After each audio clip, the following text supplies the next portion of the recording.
பெரியோர்களே, மிக பெரியோர்களே, மிக மிக பெரியோர்களே, நான் ஒருத்தர் பேர் சொல்லி ஒருத்தர் பேர் விட்டுட்டா அது விபத்தாக போயிடும்.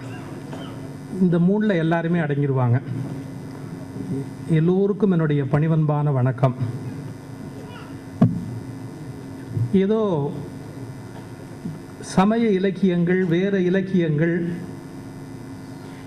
இதெல்லாம் பேசிக்கிட்டு இருந்த என்ன கவியரசு அவர்கள் பற்றி பேசுவதற்காக அண்ணன் எம்எஸ்வி அவர்கள் அழைத்திருக்கிறார்கள். நான் எந்த இடத்துல இசையை பாராட்டி எம்எஸ்வின்னு சொன்னாலும் அது ராமமூர்த்தியும் சேர்த்தது என்பதை சேர்த்தே சொல்லிடணும்.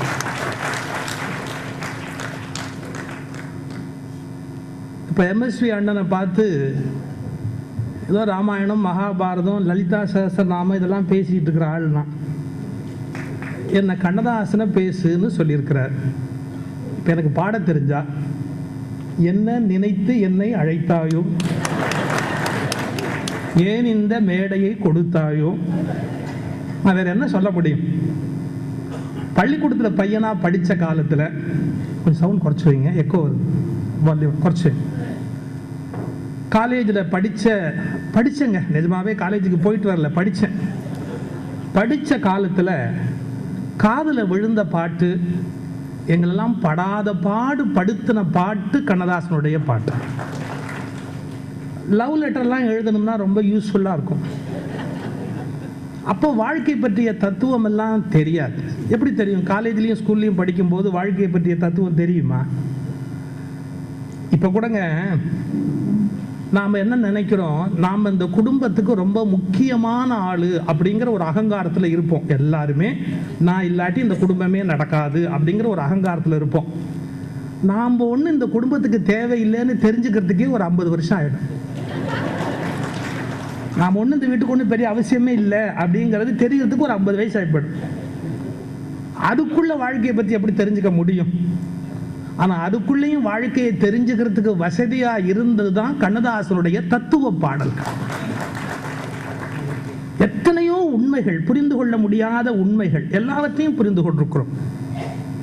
இங்கே அவர்கள் சொன்ன மாதிரி மேடையிலையும் சரி எதிரிலையும் சரி எவ்வளவு பெரியவர்கள், இசையரசர், சொல்லரசர், பல்கலைக்கழக வேந்தர், செட்டிநாட்டு குமாரராணி, இப்படி எல்லாம் திரைத்துறை அரசர்கள் ஆட்சியை பற்றி ஒரு வார்த்தை சொன்னார்கள். கண்ணதாசன் அவர்களால், எஸ்பிஎம் அவர்கள் சொன்னார்கள், கண்ணதாசன் அவர்களால் அறிமுகப்படுத்தப்பட்டவர்கள் நம்முடைய மனோரமா ஆட்சி அவர்கள். பாலச்சந்தர் ஒரு விழாவில் பேசும்போது சொல்றார், கண்ணதாசன் சொல்லுகிறார், நான் அறிமுகப்படுத்திய நடிகை மனோரமா அவர்கள் எங்கேயோ சொல்லியிருக்கிறார். பாலச்சந்தர் சொல்றார், நான் ஒரு 10 பேரை நடிகையா அறிமுகப்படுத்தி இருக்கிறேன். கண்ணதாசன் சொல்றார், பாலச்சந்தர் 10-20 பேரை அறிமுகப்படுத்தியிருக்கார் நடிகைகளா, ஆனால் நான் அறிமுகப்படுத்தியவர் ஆட்சி மனோரமான்னு சொல்றார் கண்ணதாசன். அதுக்கு பாலச்சந்தர் ஒரு ரிப்ளை சொல்றார், நான் அறிமுகப்படுத்திய 10-12 பேரும் சரி, ஆட்சி மனோரமா ஒருவரும் சரி. ஏன் அந்த 10-12 பேருக்கு இடையிடையில காலம்னு ஒன்று வந்துட்டு போகும். எல்லா காலங்களிலும் நீடித்துக் கொண்டிருக்கிற மார்க்கண்டேய நடிகை எங்க அப்பா சுகி சுப்பிரமணியம், அவங்களுக்கும் இருக்கிற அந்த நட்பு என்னன்னு தெரியும், அவருடைய மகன் தான். ஆக எல்லா திறமையிலும் எல்லா காலத்திலும் திறமைகளை கொண்டாடிய மிகப்பெரியவர் கவியரசு கண்ணதாசன் அவர்கள். அவர்களுடைய இலக்கியம், எழுத்து, நெல்லை ஜெயந்தா சொன்ன மாதிரி ஞானமாலிகா, புஷ்பமாலிகா, அவருடைய சுயசரிதம், அர்த்தமுள்ள இந்து மதம், எல்லாவற்றிலும் மல்டி டைமென்ஷன். இப்போ ஒரு கோணத்தில் தான் சில பேர் சிறப்பாக இருக்க முடியும், எல்லா கோணத்திலும் ஒளி வீசக்கூடியவராக இருப்பது என்பது கவியரசு கண்ணதாசன் அவர்களுடைய ஒரு தனித்த சிறப்பு.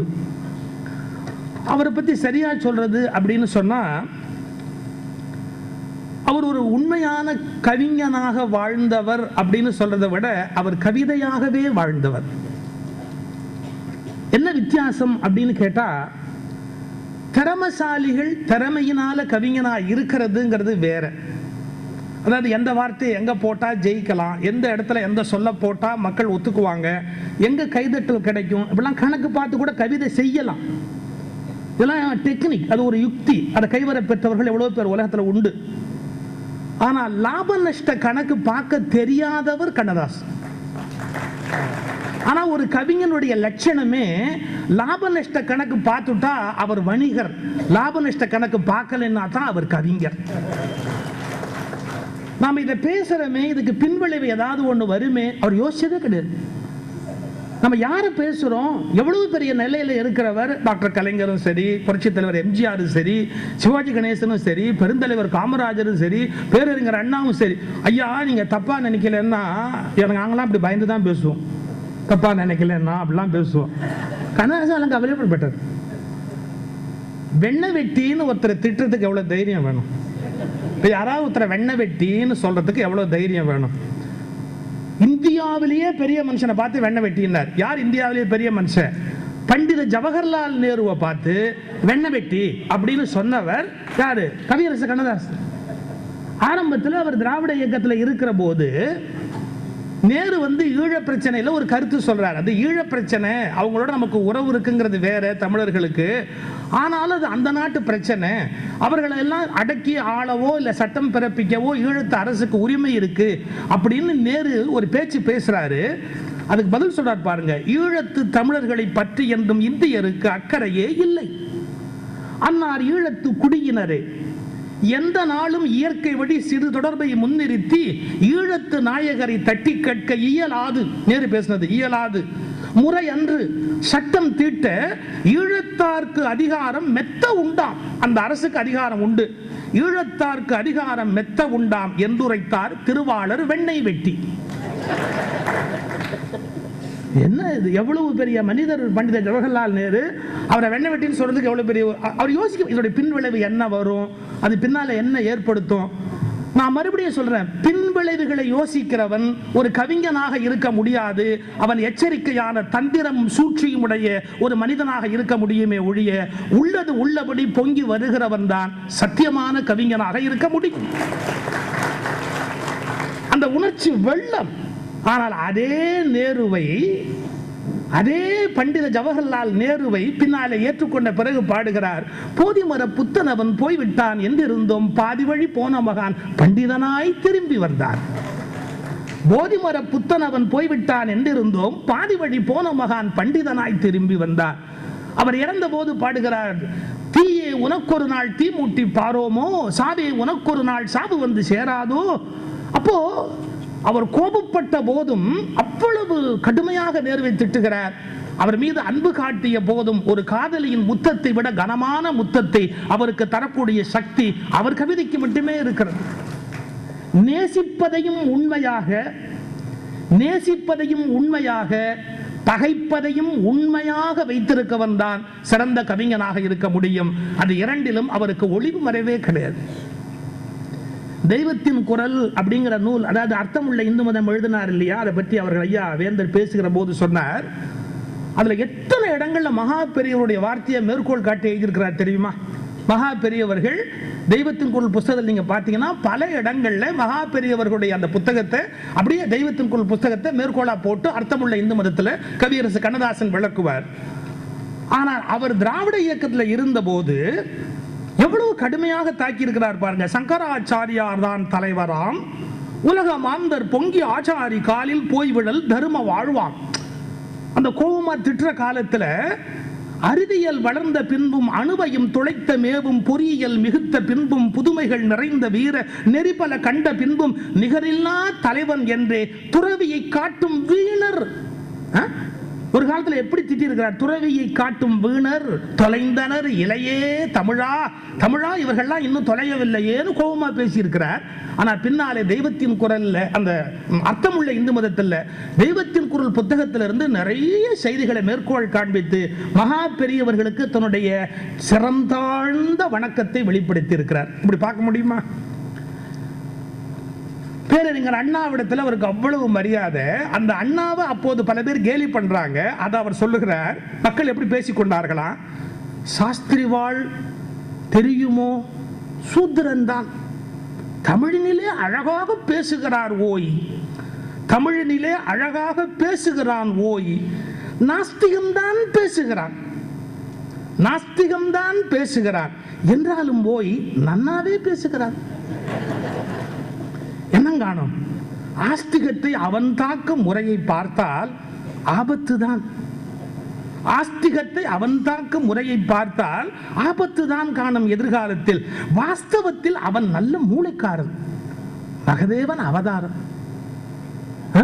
கடைசி அவரையும் அண்ணாவும் அவதாரம் ஆக்கிட்டாங்களாம். இதுல என்ன ஒரு குறிப்புன்னா, இப்படி அண்ணாவை பற்றி சமூகத்தில் பேசுவதை படம் பிடிக்கிற போது ஒரு துளி கூட நாம இன்னைக்கு அப்படி எழுதிட்டோமே, நாளைக்கு வேற ஏதாவது ஒரு நிலையை நம்ம மாற்றி எடுத்தா இது எத்தனை பெரிய சிக்கலை உண்டாக்கும். எதை பத்தியாவது அவர் யோசிச்சாரா? அதுல என்ன ஒரு அழகுன்னு கேட்டா, நான் எந்த சமூகத்தை விமர்சிக்கிறதா தயவுசெய்து நினைச்சிடாதீங்க. அவன் இவன் என்று பொதுவாகவே ஒரு சமூகத்தை பேசுகிற இயல்பு ஒரு சமூகத்துக்கு மட்டும் உண்டு. அது எவ்வளவு பெரிய ஆளா இருந்தாலும் அவன் நன்னா தான் பேசுறான்.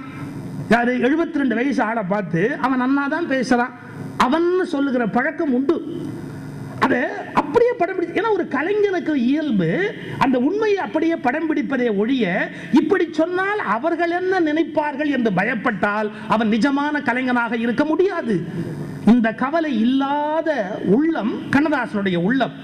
ஆனால் அவரே பிற்காலத்திலே அண்ணாவிடத்திலே கோபித்துக் கொண்டும் பாடியிருக்கிறார். அண்ணன் என்னடா தம்பி என்னடா என்ற மாதிரி அண்ணாவிடத்திலே தன்னுடைய கோபங்களையும் வெளிப்படுத்தி இருக்கிறார். பெரியாரை பற்றி ஒரு செய்தி சொல்கிறார், யாரும் நினைத்து பார்க்க முடியாத ஒரு செய்தி பெரியாரை பற்றி படம் பிடித்து எழுதி காட்டுகிறார். ஒரு வழக்கு நடந்திருக்கிறது, நமக்கே தெரியாது. ஒரு வழக்கு நடந்திருக்கிறது. சென்னை மாகாண அரசு பெரியார் மேலே ஒரு வழக்கு தொடர்ந்திருக்கிறது. அந்த வழக்குக்கு பெரியாரை கொண்டு வந்து நிறுத்தி இருக்கிறார்கள். நீங்கள் இதற்கு விளக்கம் சொல்லுங்கள் என்று கேட்கிறார்கள். பெரியார் ஒரு அசாத்தியமான பெரிய மனிதர், விபரீதமான சிந்தனை அறிவு என்றாலும் அவருக்கு நிகராக ஒரு தைரியமுடைய மனிதனை பார்க்க முடியாது.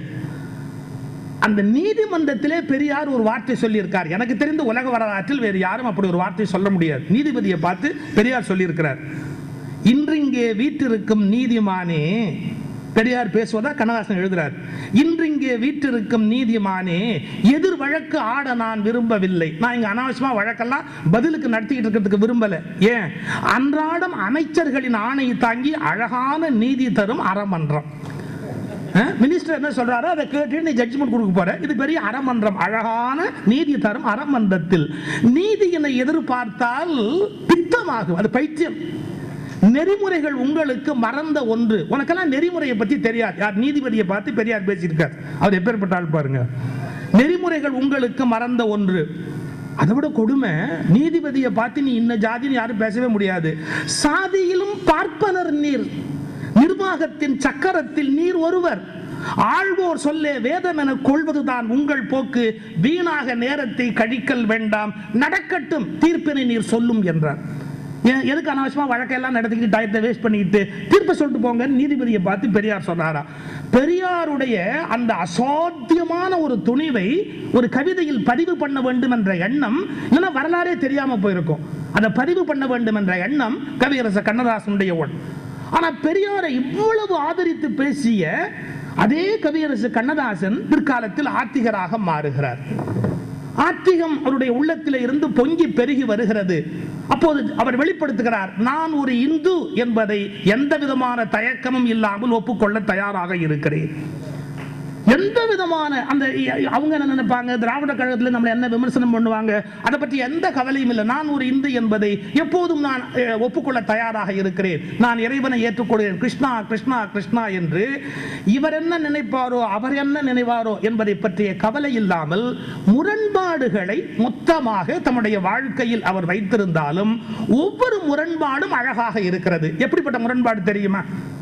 நீங்க ஒரு நல்ல மலைத்தொடர் இருக்கு இல்லையா, ஒரு மலைத்தொடரை அனுபவிக்கணும்னா அந்த மலையில அப்படி ஒரு சிகரம் மேல போய் அப்படியே ஒரு வெளி, அப்படியே அது வந்து ஒரு பள்ளத்தாக்கா மாறி அந்த பள்ளத்தாக்கு பூமிக்கு கீழையும் போயிட்டு மறுபடியும் ஒரு சிகரம் தொடங்கினாதான் அழகு.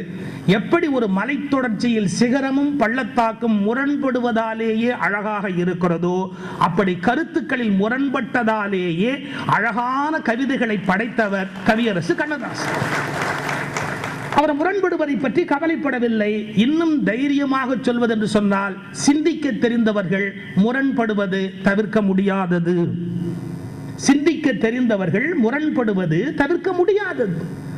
ஓஷோ கிட்ட ஒருத்தர் கேட்கிறான், நீங்கள் உங்கள் கருத்துக்கு முரணான கருத்துக்களையே உங்கள் சொற்பொழிவில் மீண்டும் பேசுகிறீர்கள், மீண்டும் அதற்கு முரணாக பேசுகிறீர்கள். அதற்கு ஓஷோ சொல்லுகிறார், முரண்படுவதற்கு தைரியம் வேண்டும்.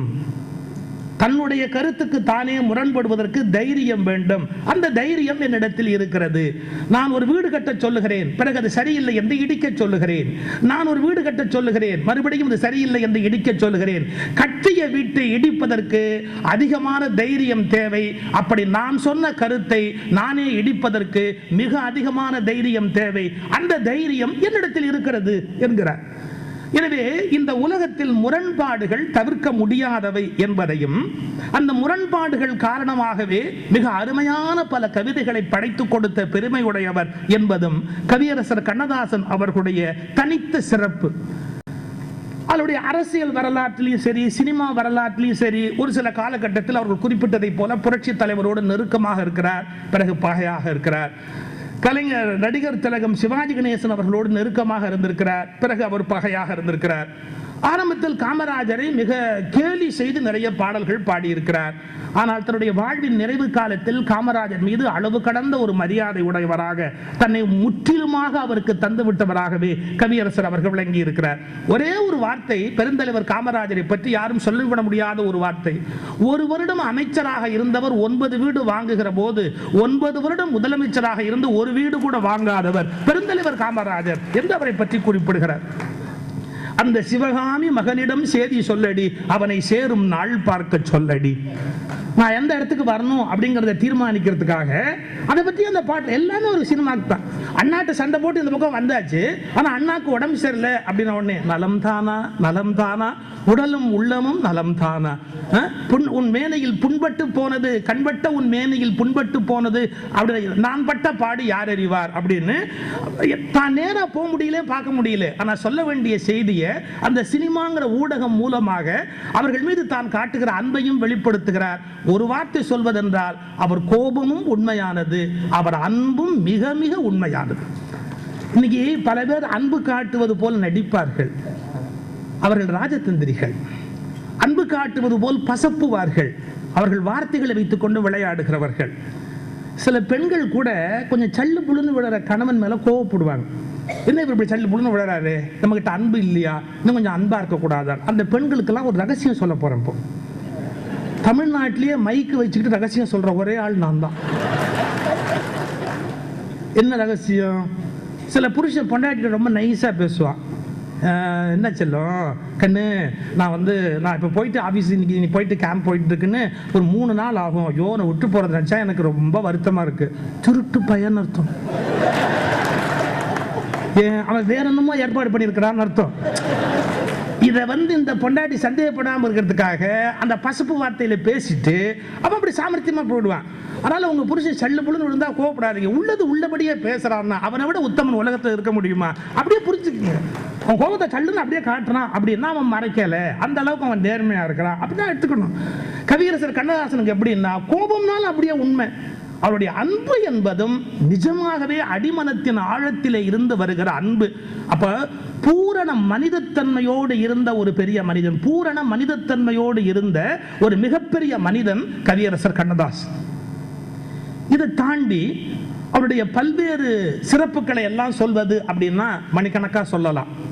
ஆனா வாழ்க்கையை அவர் எப்படி எடுத்துக்கிட்டாரு, இந்த மனித வாழ்க்கையவே அவர் அப்படியே எப்படி எடுத்துக்கிட்டாரு, எந்த கோணத்துல எடுத்துக்கிட்டாரு அப்படின்னா ஒரு சினிமா பாட்டு தான். ஆண்டவன் படைச்சான், எங்கிட்ட கொடுத்தா, அனுபவி ராஜா அனுபவின்னு எழுதி வச்சான். அது அவருக்கு தான் சரியான பாட்டு. அனுபவி ராஜா அனுபவின்னு இந்த உலகத்தை எனக்கு அவன் எழுதி கொடுத்தான் அப்படின்னு.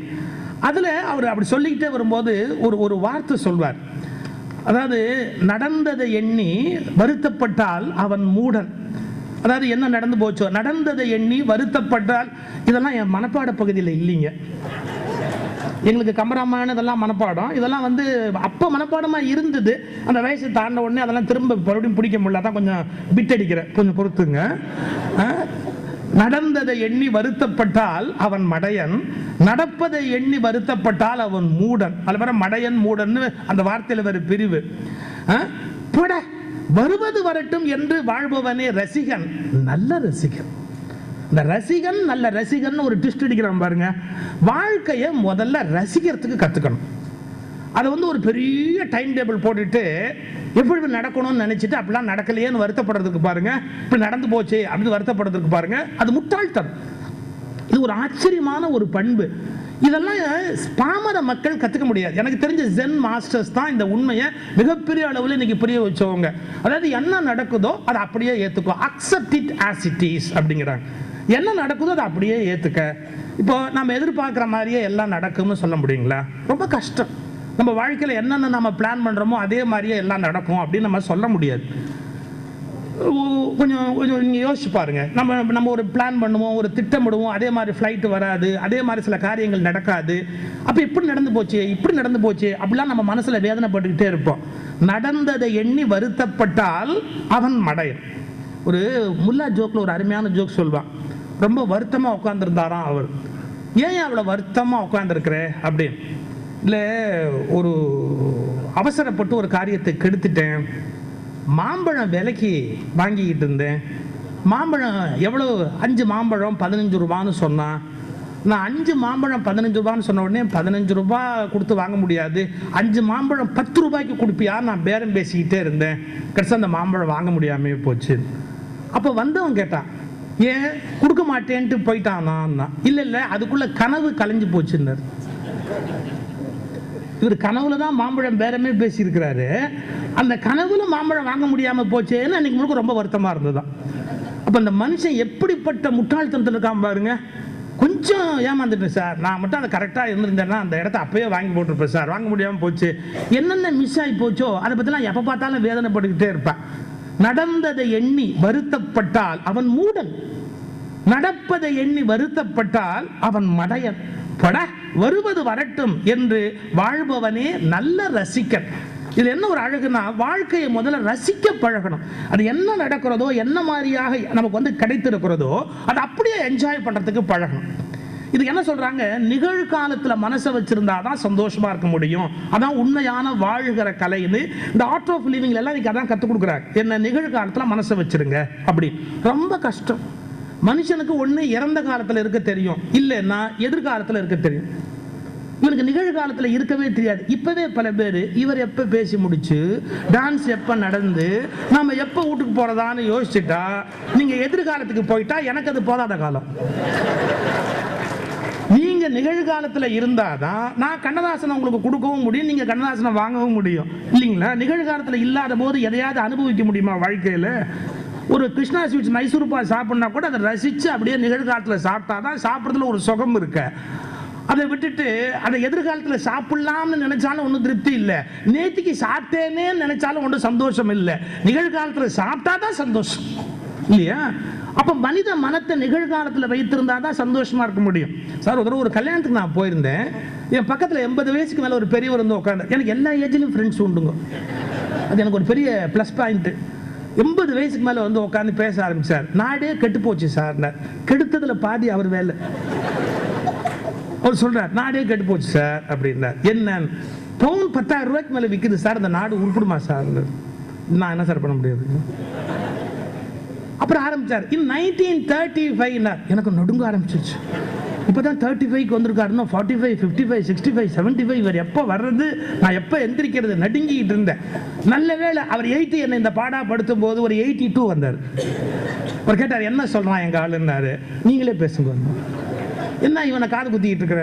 நம்ம காலத்தில் 1935 பவுன் 10 ரூபா, இப்போ 10,000. இந்த நாடு உருப்பிடும் நினைக்கிறேன். அதுக்கு அவர் ஒரு பதில் சொன்னார் பாருங்க, 10 ரூபா வித்தப்பவும் நீ 1 பவுன் வாங்கல, 10,000 வித்தப்பவும் 1 பவுன் வாங்கல, அது வாங்குறவன் கவலைப்பட வேண்டிய சமாச்சாரம். உனக்கு என்னடா வந்தது? அது என்ன விலை வித்தாரு என்னைக்கு வாங்க போறதே இல்லை, அப்புறம் என்ன விலை வித்தா உனக்கு என்ன? ரொம்ப யோசிக்க வேண்டிய விஷயம். அதாவது கடந்த காலத்தில் என்னமோ சொர்க்கம் இருந்த மாதிரி நினைச்சு பேசிட்டு இருக்கிறது. பாஸ்ட்ல அப்ப அப்படி இருந்தது, இப்ப எப்படி இருந்தது, கடந்த காலத்துல மனசை வைக்க கூடாது. அதே மாதிரி சில பேர் எப்பவுமே ஃபியூச்சர் பிளானிங்னு எதிர்காலத்துல மனசை வச்சிருப்பாங்க. நான் ஒத்துக்கிறேன், ஃபியூச்சர் பிளானிங் இல்லைன்னா நம்மளால வாழ்க்கைக்கு முன்னுக்கு வர முடியாது. ஆனா ஒண்ணு புரிஞ்சுக்கோங்க, ஃபியூச்சர் பிளானிங்லயே வாழ முடியாது. ஃபியூச்சர் பிளானிங் இல்லாம முன்னுக்கு வர முடியாது, ஆனா ஃபியூச்சர்ல வாழ முடியாது. அப்ப நாளைக்கு என்னங்கிறத பத்தி என் ஃப்ரெண்ட் ஒருத்தர் வீடு கட்டணும்னு சொல்லி 2 பஸ் ஸ்டாப் முன்னாடி இறங்கி நடப்பார் சார். 4 நாள் மிச்சமாகும். சொந்த செலவுல காப்பியே குடிக்க மாட்டார் சார் அவரு. ஏன் வீடு கட்டணும்? கடைசியா வீடு கட்டினார் சார். அவர் இல்ல, அவர் படத்தை பையன் மாட்டி மாலை போட்டான். நான் கேட்கிறேன், நீ வீடு கட்டுறது நீ குடி இருக்கிறதுக்கா படமா தொங்குறதுக்கா? பல பேர் அவ்வளவு கஷ்டப்பட்டு நிகழ்காலத்தை கொன்று விட்டு எதிர்காலத்தில் வாழப்போறேன் அப்படின்னு நிகழ்காலமே இல்லாம போனவங்க எவ்வளவு பேர். இதை ஜென் மாஸ்டர்ஸ் வற்புறுத்துறாங்க, நிகழ்காலத்தை முதல்ல ஏத்துக்க அப்படின்னு. இவ்வளவு பெரிய தத்துவத்தையும் நடந்ததை எண்ணி வருத்தப்பட்டால் அவன் மூடன், நடப்பதை எண்ணி வருத்தப்பட்டால் அவன் மடையன், போட வருவது வரட்டும் என்று வாழ்க்கையை ரசிப்பவனே நல்ல ரசிகன்.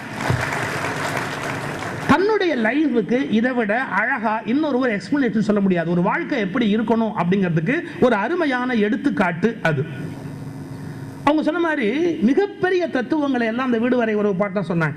மிகப்பெரிய தத்துவங்களை எல்லாம் கூட ரொம்ப அழகாக சுலபமா சொன்னது. பூஜ்ஜியத்துக்குள்ளே ஒரு ராஜ்யத்தை ஆண்டு கொண்டு புரியாமலே இருப்பான் ஒருவன். அது ரொம்ப முக்கியம். என்ன தெரியுங்களா? கடவுள் புரியாம இருக்கிற வரைக்கும் தான் அவருக்கு நல்லது. ஏன்னா அவரை புரிஞ்சுக்கிட்டோன்னு வச்சுங்க, ப்ராப்ளம் ஸ்டார்ட் ஆகும். யாருக்கு? அவருக்கு. அதனால கூடுமாற வரைக்கும் தான் இன்னொருத்தருக்கெல்லாம் புரிபடாம இருக்கிறது தான் அவருக்கு ரொம்ப நல்லது. புரியாமலே இருப்பான்ங்கிறது தான் சார் ரிலிஜன்ல பல பேர் இன்னைக்கு தப்பு பண்றதுக்கு காரணமே. நான் அப்படி உடைச்சு சொல்றேன், தான் கடவுளை புரிந்து விட்டதாக நினைத்த ஆணவம் தான் இன்று மத பிரச்சனைகளுக்கே காரணம். உங்களால் புரிந்து கொள்ளப்பட முடியாதது கடவுள் என்று புரிந்து கொள்வதுதான் உங்களுக்கு உண்மையான ஞானத்தை தோற்றுவிக்க முடியும். நான் கடவுளை புரிந்து கொண்டு விட்டேன் என்று நினைக்கிறவர்கள் மேற்கொண்டு பிரச்சனைகளை வளர்க்கிறார்கள். நான் புரிந்து கொள்ள முடியாத பேராற்றல் கடவுள் என்பதை புரிந்து கொண்டு விட்டவர்கள் பிரச்சனைகளை வளர்ப்பதில்லை. அது ஞானத்தின் உச்சநிலை. பூஜ்ஜியத்துக்குள்ளே ஒரு ராஜ்யத்தை ஆண்டு கொண்டு புரியாமலே இருப்பான் ஒருவன். புரிந்து கொண்டால் அவன் பேர் இறைவன். எதை புரிந்து கொண்டால்? அவன் புரிந்து கொள்ள முடியாதவன் என்பதை புரிந்து கொண்டால் அவனுக்கு இறைவன் என்று பெயர். அவன் புரிந்து கொள்ள முடியாதவன் என்பதை நீங்கள் புரிந்து கொண்டால் அவனுக்கு பெயர் இறைவன். இவ்வளவு ஹையஸ்ட் பிலாசபியை ஒரு பாமர மக்களுடைய வாய்க்குள்ள நுழைய முடியுமா? நான் திருமந்திரமும் சொல்ற ஆள் தான். நீங்க சைவ சித்தாந்தத்துக்கு சிவஞான போத சூத்திரம் எல்லாம் இருக்கு, இல்லைன்னு சொல்லல. வேத உபனிஷதங்கள்ல எவ்வளவு உண்மை இருக்கு. ஆனா நல்லா யோசிச்சு பாருங்க, ஒரு உபனிஷத்தின் சாரத்தை, ஒரு ஜென் தத்துவத்தின் சாரத்தை, மிக உன்னதமான வாழ்க்கை தத்துவத்தினுடைய சாரத்தை ஒரு கைரிக்ஷா இழுக்கிறவன் கூட புரிந்து கொள்ளும்படியாக பாடிய ஒற்றை தமிழன் கவியரசு கண்ணதாசன். அவன் வாய்க்குள்ள இது நுழைஞ்சு வெளியே வந்தது, அவனுக்குள்ள இந்த பிலாசபி உள்ள போந்து வெளியே வந்தது. அந்த நிலையில இருக்கிறவனுக்கும் புரிய வச்சான். பிள்ளைக்கு தந்தை ஒருவன், நம் எல்லோருக்கும் தந்தை இறைவன். பியூட்டிஃபுல் கொஸ்டின் என்னன்னா, நீ ஒருவனை நம்பி வந்தாயா? நீ உங்க அப்பனை நம்பி வந்து, அவனே அவங்க அப்பன் நம்பி வந்திருக்கான். அப்புறம் அவனை நம்பி வந்து நீ என்னத்தை சாதிக்க போறன்னு? இல்ல, பெரிய கொடுமை என்னன்னா, நம்ம அப்பனுக்கே நாம ஏன் வந்தோங்கிறது தெரியாது. நம்ம யாரையா கேட்க முடியுமா, நீ எதுக்காக என்ன பெத்தேன்? பிள்ளைங்க கேட்குது நேரா போய் என்ன பெத்தேன். அவங்க அப்பா சொல்ற, எதோ தெரியாம பெத்துட்டு இனிமே அந்த மாதிரி தப்பெல்லாம் நடக்காது அப்படின்னு. இப்போ இந்த டிவி சீரியலால வர்ற வேணா சில டயலாக்லாம் அர்த்தமே தெரியாம பசங்க நேரா போய் பெரியவங்க கேட்டு நிற்கிது. நீ என்ன பேசுறோம், இப்படி சொல்லாமா, அப்பாட்ட போய் இப்படி கேட்கலாமா அப்படி. சார் இதே மாதிரி ஒரு சம்பவம் நடந்தது. என் ஃப்ரெண்டு மகா கேட்டிருக்கார். ஒரு பையன் வந்து கேட்டான், ஏன் என்ன பெத்த? அவர் ஒரு வார்த்தை சொன்னார், நீ பெத்துக்க மாட்டேன்னு 2000 ரூபாய் பாண்டு பேப்பர்ல கையெழுத்து போட்டு கொடு, அப்புறமா உனக்கு ஆன்சர் சொல்றேன்னு. நான் கல்யாணம் பண்ணி பிள்ளைலாம் பெத்துக்க மாட்டேன்னு பாண்டு பேப்பர்ல கையெழுத்து போட்டு கொடு, அதுக்கப்புறம் உங்கள்கிட்ட பேசுறேன் அப்படி. அப்ப சில வார்த்தைகள் சிக்கலான வார்த்தை, அவங்க பாட்டுக்கு தாந்தோணி தினமா பிள்ளைங்க பேசுறாங்க. அவருக்கு அர்த்தம் தெரியாது தான் ஏன் பிறந்தோம்னு சொல்லி. அந்த தந்தையை நம்பி நாம இங்க உலகத்தில் இருக்க முடியும். ஞானசம்பந்தர் வரலாறு எடுத்து பாருங்க. ஞானசம்பந்தர் குளக்கரைக்கு போறாரு. யார் கூட்டிட்டு போனா? அவங்க அப்பா கூட்டிட்டு போனாரு. சிவபாத ஹிருதயர்னு பேரு. குளத்துக்குள்ள முங்கிட்டாரு. குளத்துக்குள்ள அவர் முங்கின உடனே அவர் இப்படி பார்த்துக்கிட்டே இருந்த ஞானசம்பந்தர் அம்மையே அப்பான்னு அழுதாருன்னு பெரிய புராணத்துல வருது. ஆனா என்னன்னா, குளத்துல முழுகின சிவபாத ஹிருதயரை பார்த்து அழல, தோணிபுரம் கோபுரத்தை பார்த்து அம்மே அப்பான்னு அழுதாருன்னு. இங்க உண்மையில தண்ணியில முழுகினவன் இந்த அப்பன் தானே, இவனு தானே அப்பான்னு சொல்லி அழுவணும் புள்ள. இதை அழாம எதுக்கு கோபுரத்தை பார்த்து அழுதுது? ஒரே காரணம், அப்பனே சம்சாரத்துல மூழ்கிட்டா இவனை நம்பி என்ன பிரயோஜனம்? இவனை காப்பாற்றணும்னா கூட இனிமே அவன் வந்தாதான் முடியும் அப்படின்னு தோணிபுரம் கோபுரத்தை பார்த்து புள்ள அழுதுன்னு நாங்க விளக்கம் சொல்லிக்கிட்டு இருக்கிறோம்.